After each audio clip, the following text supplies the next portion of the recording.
Fujifilm X100V. Fixed lens compact cameras based around APS-C size sensors have come and gone. But Fujifilm's X100 series has persisted for 5 generations since it first debuted in 2011, thanks to a combination of a good lens, beautifully retro but functional design and excellent photo quality.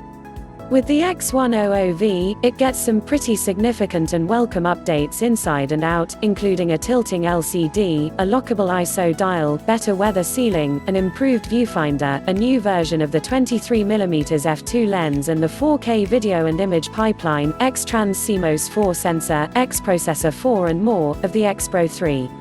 You'll be able to get it by the end of February for $1,400, that's $100 more than the price at which previous models have traditionally debuted in the US.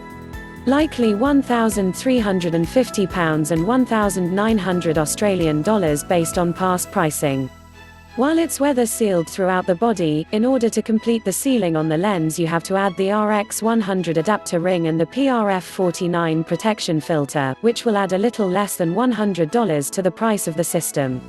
I had a brief chance to walk around with a pre-production version and the photos definitely do show the lens improvements over the previous model.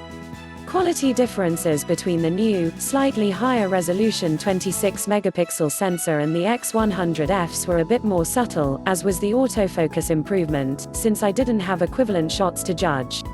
And since it's essentially the X Pro 3 as far as files are concerned, it's already supported by Lightroom's, and likely others, RAW codec, so no waiting.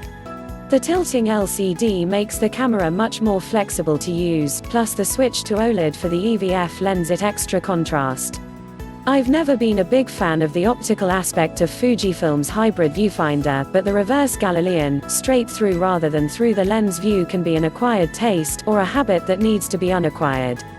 The new lens has better sharpness and less distortion at the edges. Shot with a pre-production model and scaled down. The body also has a noticeable curve on the right rear, so it feels more comfortable to grip for an extended period.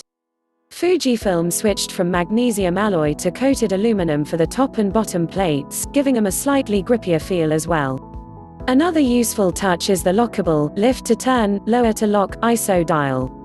On the other hand, Fujifilm moved the quick menu button to the surface of that curve but flattened it so it's difficult to feel on the fly, and almost impossible to feel with gloves on.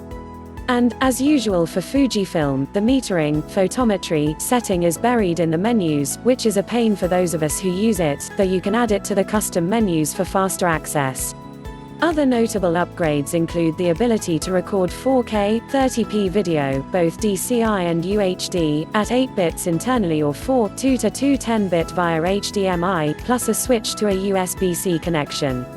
For more updates subscribe and share this video.